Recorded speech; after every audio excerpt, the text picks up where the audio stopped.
So, all right. Good morning, everybody. Actually, good afternoon to all of us on the East Coast. Good morning to everybody on the West Coast. And so we're excited to have you here for our Forage Forum Friday. And this is our second round. We had the first round back in March and April of 2021. So we're excited to bring you more in-depth forage information over the next, I think it's 13 or 14 weeks, basically now through February 25th. We'll be doing this every Friday at noon Eastern Standard Time, except for December 16th. What is it? No, December 17th and December 24th.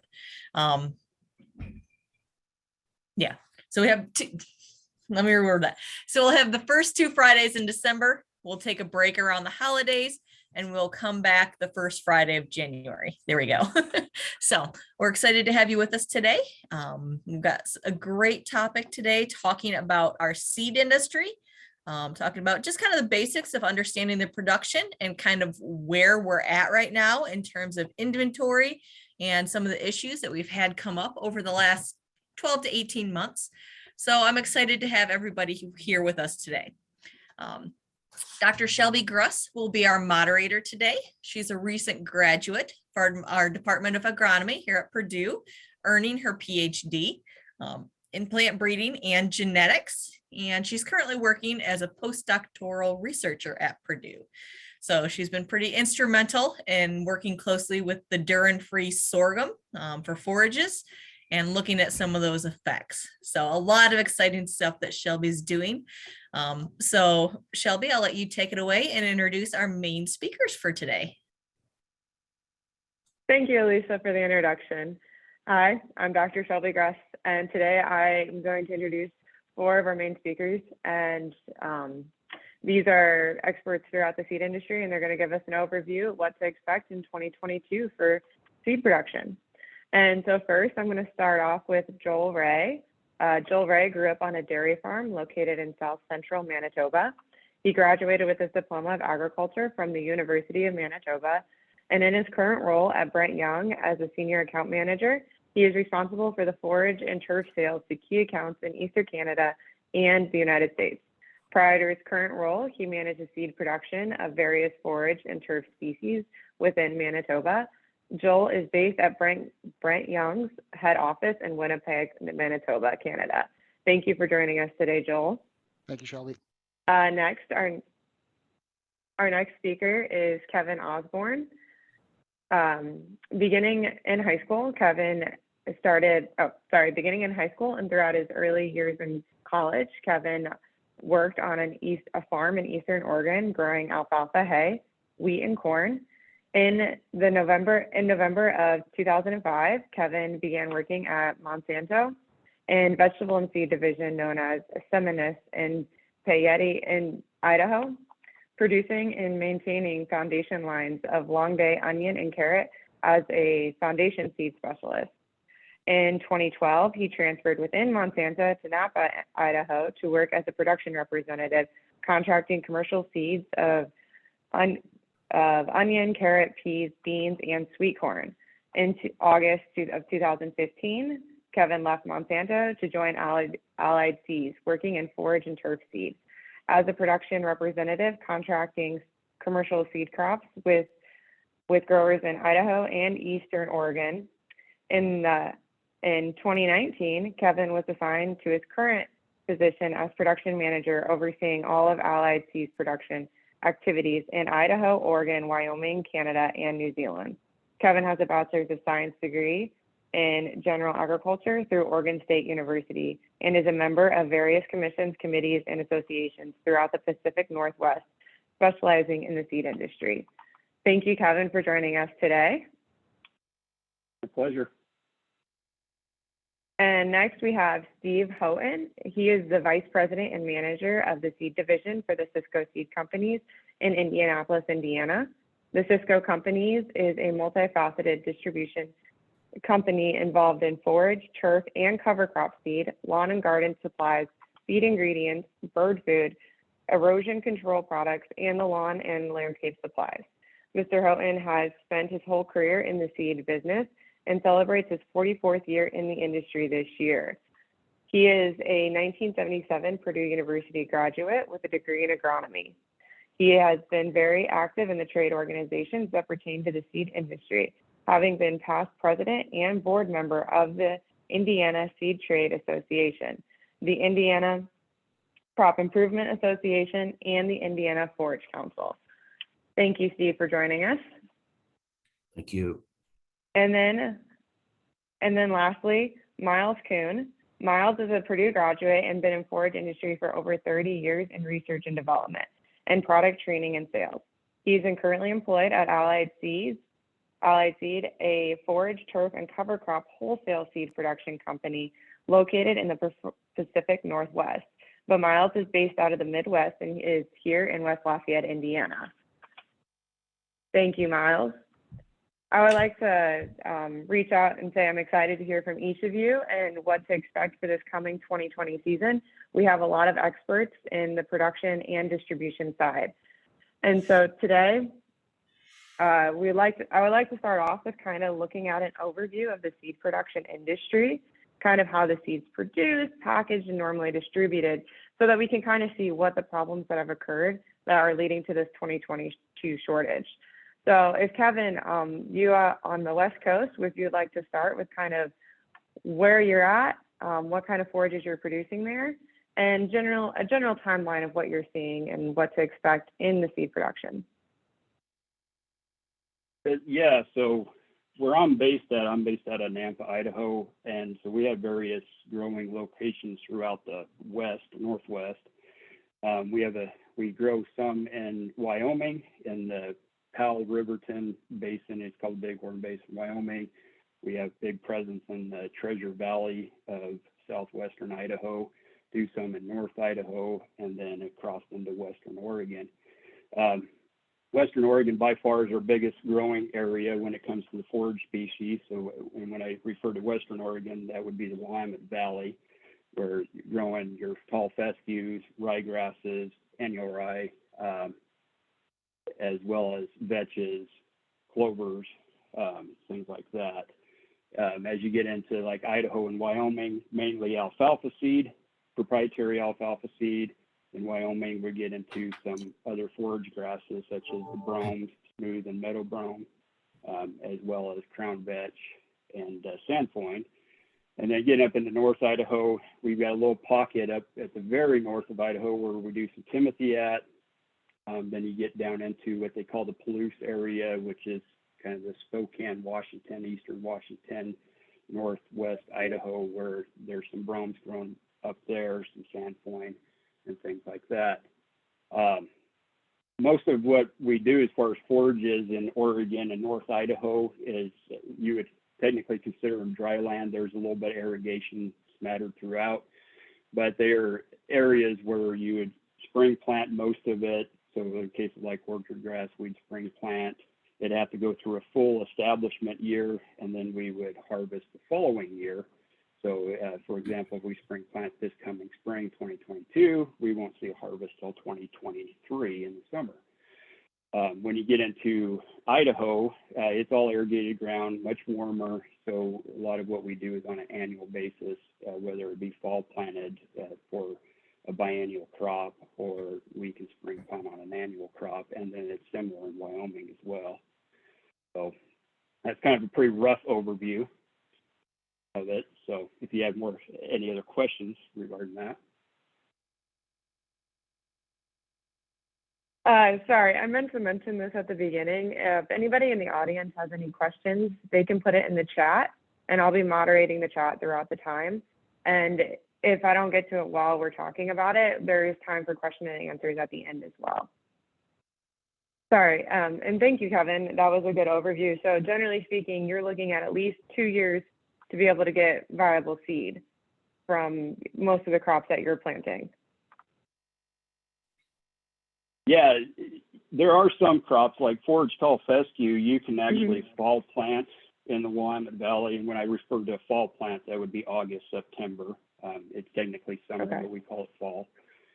And you can get a crop that following year, but traditionally it's a reduced crop. It won't be the full potential of what that would be in later years when that crop's been established for a year or two. So, and then there's also some risks involved with that. You know, a lot of it depends on how well your fall goes, how long you have warm temperatures, when your frost starts, things like that.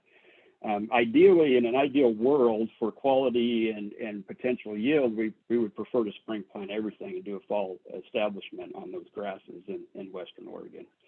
They do a lot better. They establish a lot better. They have a full year to clean up for any weeds, grass off types, things like that before we go into full production. But with the situation we're in currently with the shortages of fall, we did actually end up fall planting quite a bit just to try to get that much farther ahead.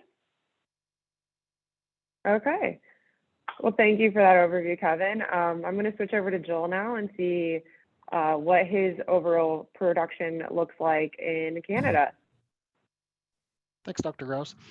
So when you look at Western Canada, we have quite a vast land base in Western Canada, and it gives us the ability to produce a lot of different crops. Forage seed has been kind of a main staple of Western Canadian agriculture. It works well in our system, and some reasons for that is when you look at our land base in Western Canada, it's relatively less expensive than some of the areas that Kevin was alluding to. So it makes it a little bit more of a competitive atmosphere when producing some of these species. We also have some cooler temperatures at night, which makes it ideal for pollination on some species such as brome grasses, timothy, and some of the legumes such as alfalfa. When you're looking at Western Canada, there's three main provinces. There's the Manitoba, Saskatchewan, and Alberta. So Alberta is kind of a unique growing area. We have the Peace River region, which is way up north. It's borderline the tundric circle, and they produce a lot of timothy and bromes there because of the shorter season that they have. And along with that, they also produce a lot of creeping red fescue, which is a turf species. But it's a very big region. It produces a lot of seed, and that seed is typically bought from producers, processed in that area, and brought back down into Manitoba for either processing or distribution. The other reason there's a lot of forages grown in Western Canada is we have relatively well-drained soils, and we also have relatively good rainfall. Not so much this year, but in the past, we've had sufficient rainfall to produce all these species. And growers like growing forage seed crops because it kind of diversifies the risk from their mainstream crops. So the mainstream crops in Western Canada are canola, of course, wheat, oats, soybeans, and we do have some corn production. So when you look at a forage crop, it's a perennial crop, so growers don't have to plant those fields every year, so it breaks up their crunch time at seeding. And then also it gives them the flexibility of harvesting a little bit earlier and breaking up the harvest cycle and getting those forages done first so they can move into the mainstream crops. So the main forage species we grow here in Canada are alfalfa, timothy, red clover, alsike, bromes, and various fescues. When you talk about a production cycle, Shelby, I don't know if you want to pull up slide number 3. It's a little bit different than Oregon's because in parts of Oregon they have growers that have their own cleaning facility. At Brett Young, we do everything in house. So when you start looking at introducing a new forage species into the market, it's a very long. It takes multiple years, and that discussion starts with our distributors such as Steve at the Cisco companies. We get our customers' input. What are the farmers looking for? And we go out into the market and work with our genetic suppliers to find these varieties that bring those potential traits to the customer. And then once we've selected some potential candidates, then we start looking at what are the distribution rights of these products. Can we market them in the areas that we're active on, whether that's Eastern Canada, the US, China, South America, or Europe? So once we've kind of picked a few different candidates, we take those products and we enter them into third-party trials for testing to see how they perform against other products in the marketplace. So example, we do a lot of testing at the University of Kentucky, Penn State, and in Cornell. So once we've got a few candidates selected, then we look at the seed yield potential of these products, because you can have the best product on the market with the best traits, but if it doesn't yield seed, we won't be able to produce it and it won't be able to get into market adequately. So when you look at that process, it can take anywhere from 3 to 4 years. So once you've had a product selected, then you look at the production cycle, and because these are perennial crops, we're looking at 2 years before we actually get a crop off. So we have the establishment year, and then we follow up with the production year. And to do that, we have a group of seed production specialists that have relationship with various growers in Western Canada, and they look at securing acres with those growers and supply them with agronomic advice throughout the season. That advice goes anywhere from field selection to fertilization programs to herbicide application to harvest to storage. And they're really involved with every step of the process when it comes to the seed production part of that new potential product that we're bringing to market. Dr. Grouse, if you'd like to change the slide, please. The next step in the process is actually processing. So unlike some of the different production regions, Brett Young does all their cleaning at a centralized plant in Winnipeg, and that kind of keeps varietal integrity. We know everything that's coming into our house. We can keep it all segregated, and that seed is then cleaned and processed with the various types of equipment. And once it's cleaned, we have a group of licensed seed analysts in our facility that test the seed to make sure it makes quality specs. When you're looking at the seed industry, there's different quality specs for different regions, so it goes through various testing. Once we get the okay that the seed is of grade, we package it based on our distributor preferences. It's tagged to meet the certain state or country requirements. And then from there, if it's going to the US, it goes on a truck and it gets shipped directly to the distributor. And if it's going to overseas, it gets shipped to the port of Vancouver, Montreal, to get put on a container vessel where it goes overseas.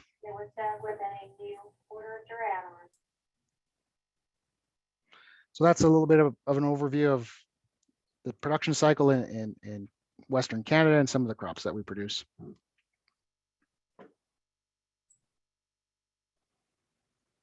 Thank you, Joel. So real quick, since you're from Canada and stuff, how much of your seed production actually goes to the US? I believe in 2019 to 2020, the Canadian seed trade stats show there was 70 million pounds of seed exported into the United States, which took up about 60% of the forage seed crops produced in Western Canada. That's a good amount. And so one quick question for actually both of you. I think you guys kind of covered it well about describing your climates, but why can't we just change seed production to another area as we start to talk about what some of the problems that we ran into this past couple of years? Sorry, you can let me rephrase that question. Sure. Why can't we produce seed here in the Midwest necessarily? Joel or Kevin, whoever would like to start. Yeah, no, I can take a stab at that. So if you look at the Midwest, it might be very difficult to produce some of these cool season species when it comes to seed production, just because of the amount of heat you get during pollination. A crop like Timothy, we wouldn't have very much success producing those type of crops in the Midwest when it comes to seed production. And also there's a fierce competition between other traditional crops like corn and soybeans, and land values are also play a big factor. I mean, if you're starting to produce in different states like Indiana, land values are high, so it would drive forage prices even higher. So it's also a competitive factor. And the nice thing about producing seed in Western Canada and Oregon, we're close to logistics, so we're close to transportation. Winnipeg, for example, it's the hub of North America. It's right dab in the middle of North America, so it's easy to get logistics. In Oregon, it's easy rail access to the Pacific Northwest, and from there it goes on rails. So there's also those things to consider when looking at seed production. Kevin, would you like to add anything? Yeah, I mean, Joel pretty well summed it up. And, you know, you go farther in depth there in the U.S., you know, basically a general way I'd like to put it is it's an economy of scale. You know, Joel hinted at, you know, land values are higher in the U.S. And then depending on what location you're at within the U.S., it can be, you can see drastic differences in land values. We have areas that are non-irrigated, areas that are irrigated, because we have desert climates versus wetter climates, such as Willamette Valley is a wet climate. So there is irrigation available in certain areas of it, but it's not a necessity on most years. Whereas you get into Idaho, like southwestern Idaho, irrigation is a must because we are by definition a desert, and Wyoming is the same way. So there's added cost to those things. The other issues we deal with is like pest control. Alfalfa is a really good example of that in the U.S. because the Treasure Valley of Idaho is, we have a strong presence in alfalfa seed. We get some of the highest alfalfa seed yields, but we also have the most intense amount of insect pressure, mainly with ligas, which actually makes it a very expensive place to produce alfalfa seed. So, but as it stands right now, we can still produce it here and growers can still make money off of it because of that increased yield. If that yield was to go down or we lose some of the mechanisms to control those insects, then it makes it kind of changes. Whereas the other areas, especially Canada, where they have less cost and less insect pressure like we do, it sometimes as the markets start to slide backwards, you have to go to areas like that. Another issue that we deal with in Idaho especially is growers down here. We have a very strong vegetable seed presence in Idaho, and vegetable seed brings a lot more money on a revenue basis, and it's higher risk, but it's higher reward. And then growers are more geared to that. They grow for a company and the company cleans that seed. So there's been interest over the years about bringing grass species into like southern Idaho. And there's areas that have high enough elevation, have cool enough weather that could probably do fairly well, but there's no cleaners available. And so we'd have to put some of this seed on the road for several hours to get it to a cleaner. And trying to haul, you think of clean grass seed and how bulky it is. Well, if you take it right off the combine, it's even lighter, fluffier, and bulkier. So it's a big expense to haul several hundred miles to get to a cleaner. So those are some limiting factors we have here. And Willamette Valley, the reason why they dominate in the U.S. is because they have all of what I mentioned. They have the right weather.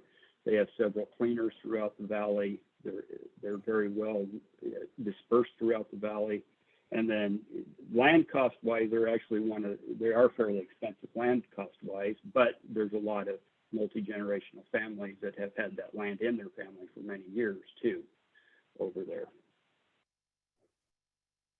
Thank you both. I think that gives a good overview of why we are producing it where we are producing it.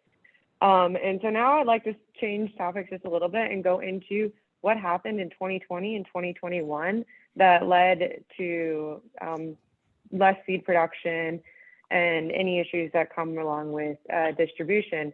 I'll have Joel start this time. Thanks, Dr. Grouse. Would you mind throwing up slide 8, please? Mm-hmm.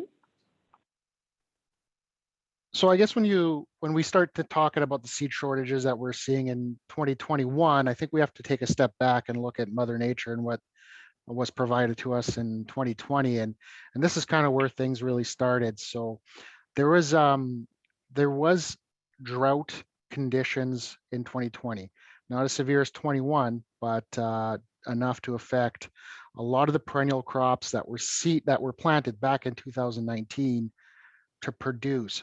So now what happened was those new plantings that were seeded in 2019, they went into production under very stressed conditions. Also, the new plantings that were seeded in 2020, they got hammered with drought and did not make the 2021 production cycle. So that led to above winter kill and above average number of winter kill acres and just overall poor field conditions going into crop 21.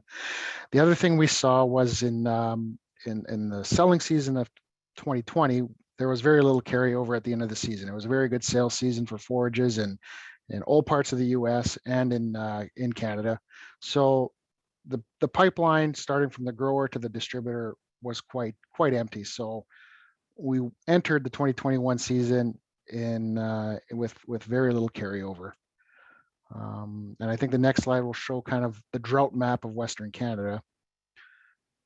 If you wouldn't mind switching slides. So as you can see, drought conditions in Manitoba and in Saskatchewan, and also in that Alberta region where a lot of different forage grasses and clovers are produced. So that kind of set the page for the 2021 growing season. And if you wouldn't mind going to the next slide, please. This year brought a drought that we haven't seen. It is actually worse than the drought in the 80s. So it was drought conditions that we haven't seen since 1930.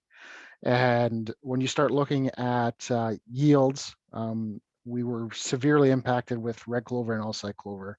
So those legume crops, even though they can tolerate drought for seed production, their yields were reduced by at least 50%.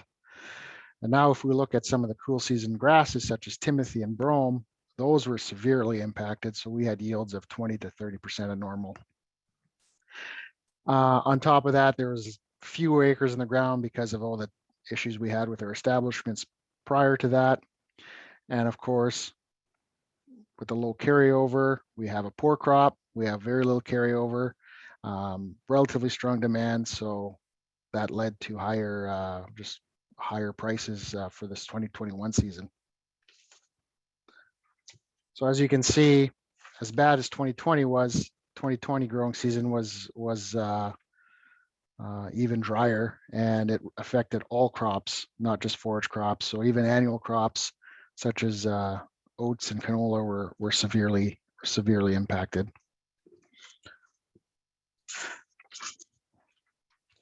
And I guess as a result of all this drought and loss of acres, you can see that we've been kind of trending downwards on forage seed acres. So in 2016, we're trending at about 190,000 acres, and going into 2020, we were at an all-time low of about 120,000 acres. A lot of that was due to loss of new plantings that were supposed to produce crops for 2021. And if I had to take a guess, I would say come 2022, that number will probably be another 25 to 30% lower than it was this year. Thank you. Thank you, Joel. Kevin, do you have anything you'd like to add about your area and any other problems that may have occurred there? I know Oregon hit some of the most high heat it's had in like 130 degrees over the summer. Yeah, that's right. Is there a way I can share my screen? I actually got a couple graphs that I could show you. I Yeah, believe you should be able to share it, yes. Yep, you have share capabilities. Okay.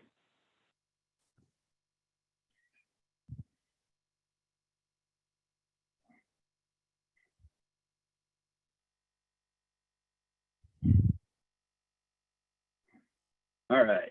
Can you see the graph that's up there? Yep. Got it? Okay. Yes. So I got two graphs here to kind of show you, kind of what Joel was talking about, and we've seen a lot of similar things in 2020. The one thing we dealt with in the Willamette Valley in 2020 was we had an infestation of voles and slugs. And so the voles caused some in-season damage to crops, thinned out some stands, and basically made large pockets out there. And then we had some slug issues with early season that we had to take care of. because they were basically eating on the seedlings and things like that.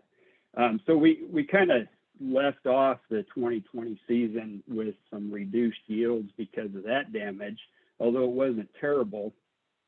And so, and then we were making plans. We had plans to replant some of these crops. Some were taken out. And then we kind of went through the fall with this plan to replace those acres, and everything was going pretty well until we hit March of this spring. And that's where this chart starts off at, is in March. And a lot of people will ask, well, how's the winter looking? And we were asked last winter how it was looking. Well, it looks great, and it looks great this year, but everything changed in March. So looking at this graph, the blue line shows record for the highest amount of precipitation. The brown line is your average. And then the green line was accumulation throughout the season from March 1 to the end of September. And then the red line being a record low for precipitation. So you can see we're well below the normal for the season.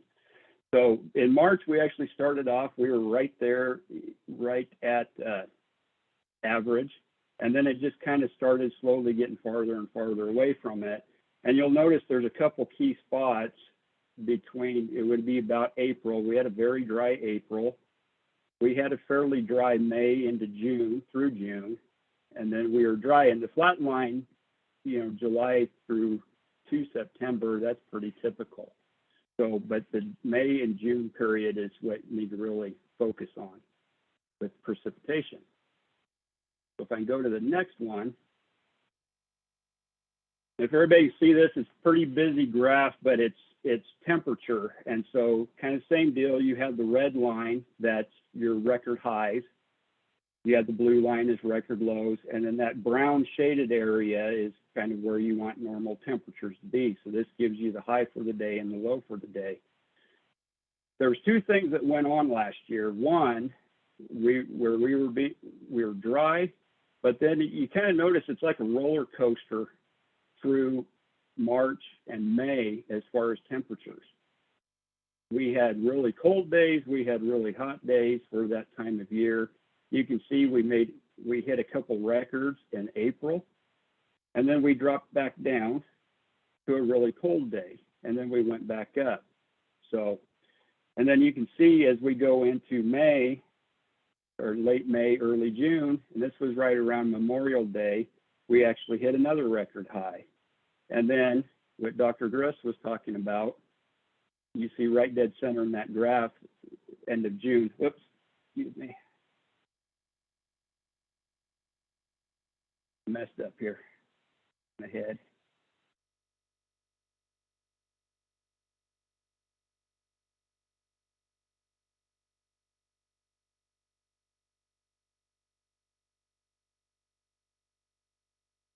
Where's that?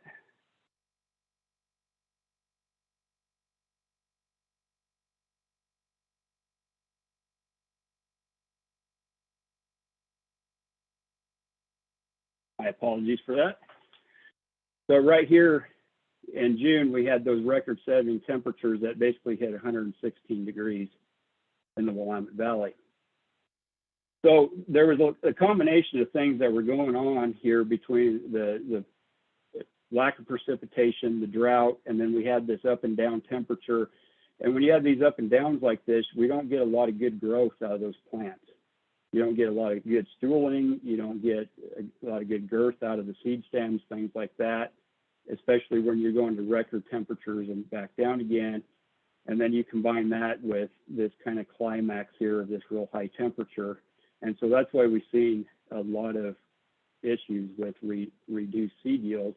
And the thing that what was more bothersome about this, so this data was taken from the Willamette Valley. Every basin in the western United States, if you were to compare them, because I pulled 4 different basins when I pulled these, they all followed the same trend.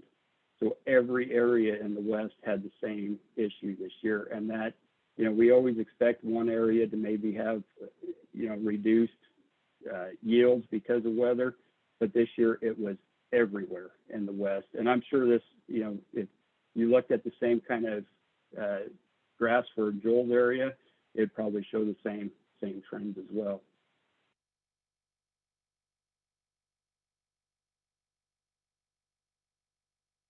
I'll turn it back over to you. Thank you. From what I can see, it just seems like it's been just a terrible year all around in forage production. Is it safe to say that with having like generally a 2-year cycle, you have an establishment phase and then kind of more of the production, like when it's actually producing seed, that this 2021 may be affecting 2022 just because of establishment issues with some of these forages? I think it'll be safe to say that, Dr. Grouse, we saw it in 2020, so I think we'll have a repeat of that again. Acres that were planted in 21 for 22 production, they have a very low survival rate, so we'll be having to live off of the older fields that were still in production and a handful of new plantings. So there will be a hangover into crop 21 on certain species. Okay. And we have a couple of questions in the chat. I will get to as many as I can, but this one I think pertains directly to what Kevin was just saying. Did the temperature spikes occur during important periods in seed production? Yes, they did. You know, the Memorial Day temperature spike that we got, that was right when pollination was occurring. And then the one that we got in late June would have been seed fill. So in a case like annual ryegrass, annual was pretty much okay. It was down, but for the most part, it was okay because it's the earliest crop to pollinate and harvest in the Willamette Valley. But what we did see is we've seen higher cleanouts and lower test weights, and that was from that heat spike in May. So you had a lot more empty seeds in there. Then when you get into the fescues and the perennial ryegrasses, you see more of a yield loss because one, it got hit with that spike on Memorial Day or around Memorial Day that was right during early pollination, and then you got hit again during seed fill, which just caused a lot of those seeds to abort, and that was it. And you've seen the same trend with a lot of the clovers. Their crimson clover was one that really got hit hard around Memorial Day. It basically shut the plants down at that point. Okay, so with all this drought, high heat affecting pollination, grain fill, and everything, what are we kind of looking at for the 22 season? What kind of supplies are we looking at, seed availability? And I would like to open this up to all of our panelists. I know Steve and Miles sometimes have a more direct link to some of the farmers and growers here in the Midwest. So if anybody would like to step forward. I think one thing that all producers back here are going to have to put up with is to be flexible, because there could be certain varieties that are just not available, but perhaps there's other varieties that can perform just as well. There are certain species that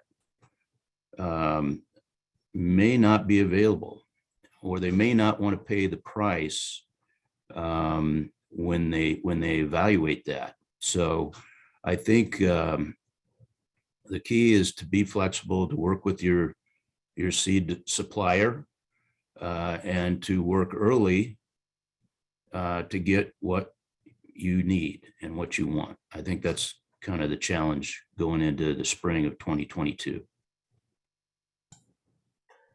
And to add what Steve was saying, the flexibility, but and what is really important is that planning ahead.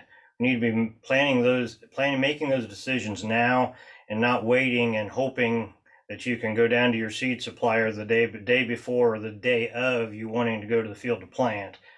I think more than anything, pre-planning this year is a must, and making those decisions early and allowing for us to get the seed from the West and Canada to your supplier, I think is very vital. So what kind of projections are you seeing in seed price increase for this year?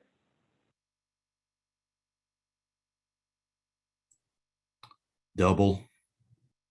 I mean, that's unfortunately, with the shortages, the price has just been run up. And I think it's important to keep in mind that in the seed business, a farmer has to grow these crops and make a living doing it. And that's really what determines the price more so than anything.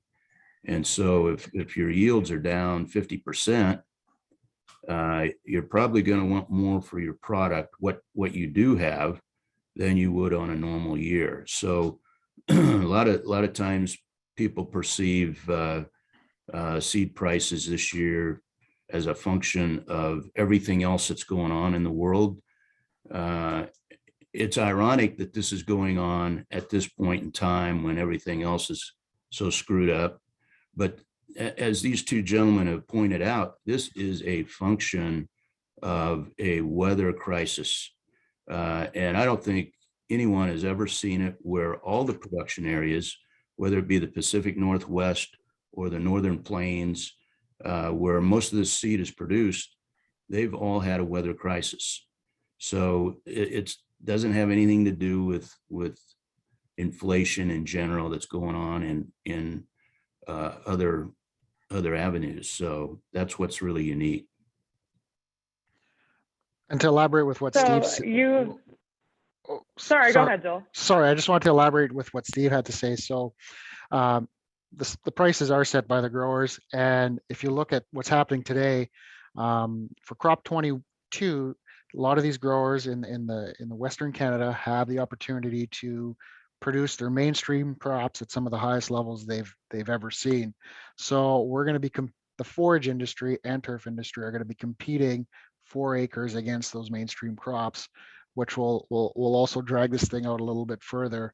And I think what we're going to see is the acres that do go in, I think a lot of the companies, the seed companies are going to put their best genetics forward to get those acres secured.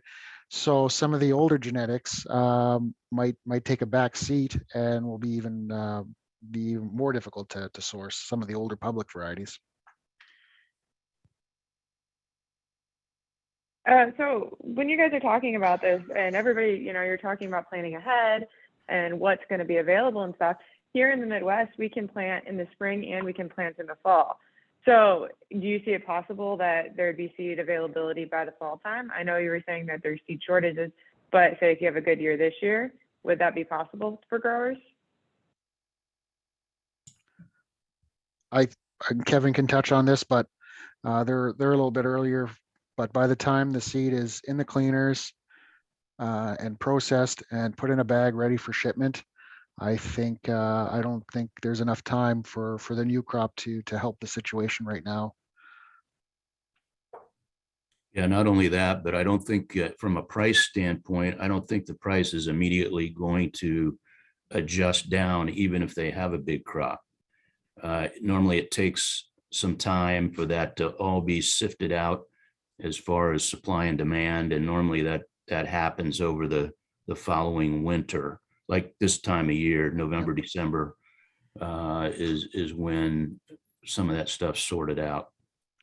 And the other thing to add to that is some of the other production regions, Europe, New Zealand, Australia, they're not exporting a whole lot. If you look at Italy and France, they're big alfalfa seed producers.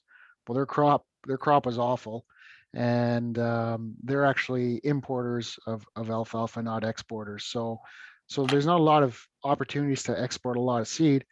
And if you do have the option to bring some stuff in from overseas, we all know what's happening with container freight. It's extremely expensive and difficult to get at. So there's delays and delays in transit time and high transportation costs. So it seems like I don't want to be a negative Nancy, but it seems like a lot of these things are here to cause potentially another season of seed restrictions.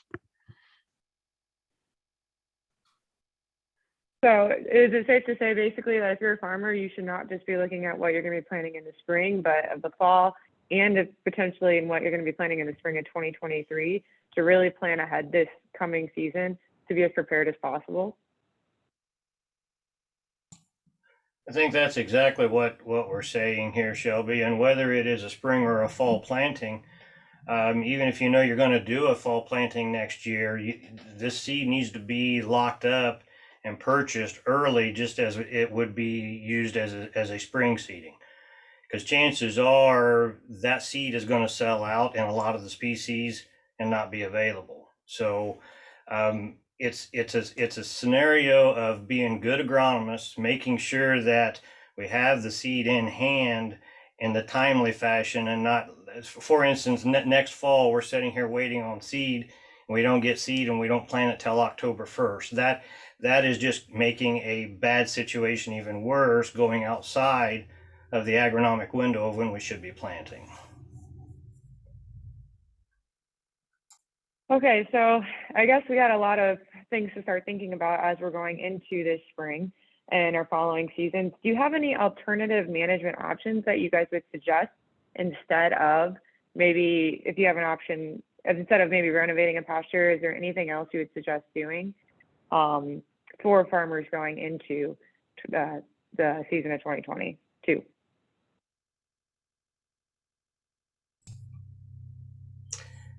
I think that one of the first things is to really sharpen our pencil and start thinking, going back to agronomy 101, and actually putting our boots on, going and looking at the hay fields, looking at the pastures, making decisions. This is not the time. This is not the year to skimp on fertility. We're not going to go down that rabbit hole, even though we know that fertility costs are up. There are things that we need to continue to feed the crops, keep them healthy. One of the things is we're looking at, if we have some poor stands and are needing quick forage, I think we can also move our thought process to a summer annual, a sorghum type base, whether it be a forage sorghum, a single cut system, or a sorghum sudan or a sudan grass multi-cut system. That doesn't necessarily cover all nutritional on the farm, but it will at least give fiber and give forage to the animals. I think those are teff grass is another possibility, and you know, that's a band-aid, but at least it's going to put forage back on the farm while we get some of these production issues and transportation issues fixed potentially.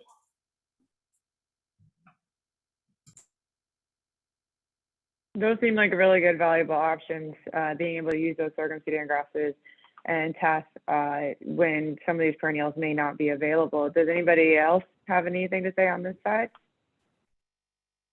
I would just agree with the summer annual situation. First of all, most of that's grown in Texas, and they had a pretty good crop down there. You're not going to see the seed shortages with the summer annuals that you will with some of these perennial species. And ever since really the drought of 2012, we've kind of seen how to utilize those summer annuals, and they're really a relatively low input crop and can give you some very excellent quality forage if managed properly.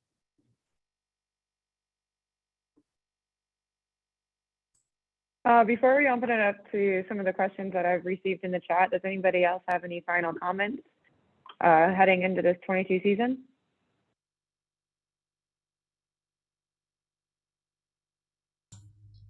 You know, to steal the Go ahead, comment, Miles.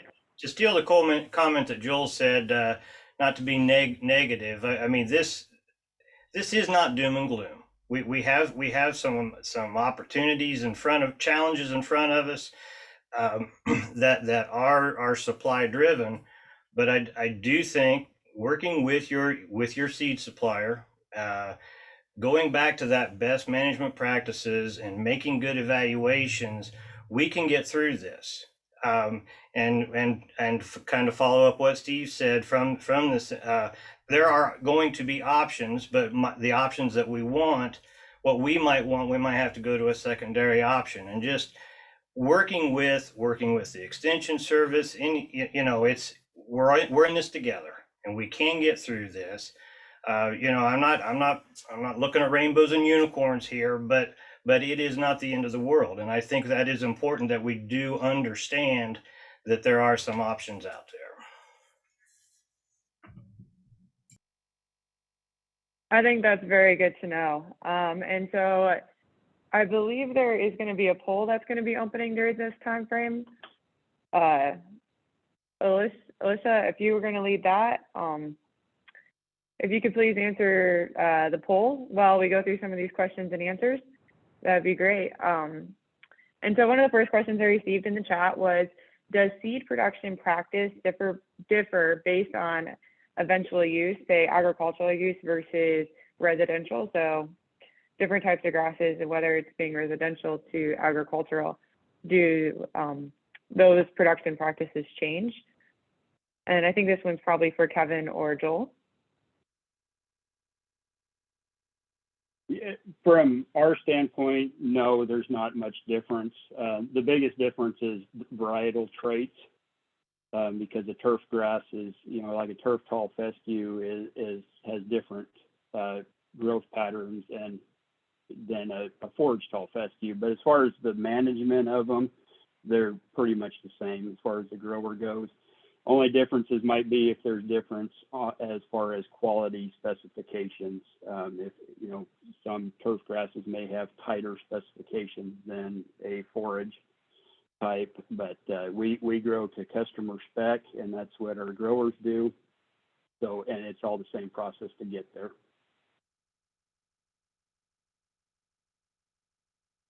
Thank you. Another question was, I believe you kind of alluded at this with what's going on in the world, but is there a big impact from the shipping / trucking issues that are occurring on the West Coast currently? We're seeing it right now. We do production on the West Coast, and trucks right now are very difficult to find, and they're very expensive. We hope that kind of starts to change after Christmas. I know there's a lot of, believe it or not, Christmas trees are causing freight to go up. So hopefully some of those things get regulated. But I mean, as for ocean freight continues to be a challenge. A lot of delays in getting containers into North America and out of North America. So if we're looking at importing and exporting from other countries, there's some significant delays and also significant cost increases.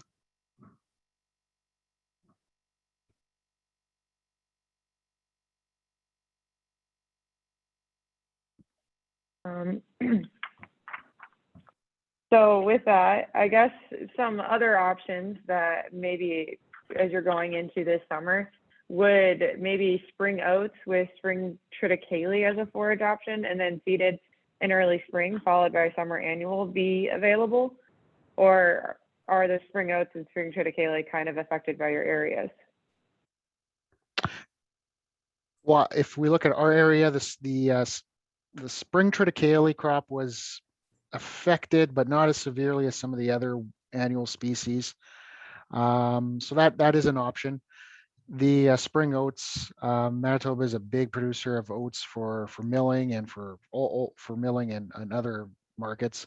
And our oat crop was probably 30% of an average oat crop. So there's oat seed available. It's very limited. But I think if you look at like Miles said, look at different options and ways to blend those products. I think there's a potential to have some of that available in the market.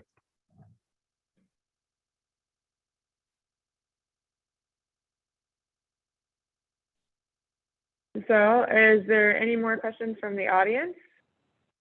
Please just put them in the chat. And I would like to thank each one of our speakers today. I think I've learned a lot about the production cycle of forages and perennials, especially what's going on in the West Coast. And hopefully this coming year, we'll be able to start producing have a little bit better of a season and a little bit more rainfall this year. But I think that is all I have currently. And thank you for everyone else that has joined us today. Thank you for the opportunity. All right. Thank you all for joining us today. And thank you to each of you, Kevin, Joel, Steve, Miles, and Shelby. We appreciate your time and just this great information today. So again, we thank you for answering the polls, and we look forward to seeing you next Friday. So have a great weekend, everybody. Thank you. Thank you.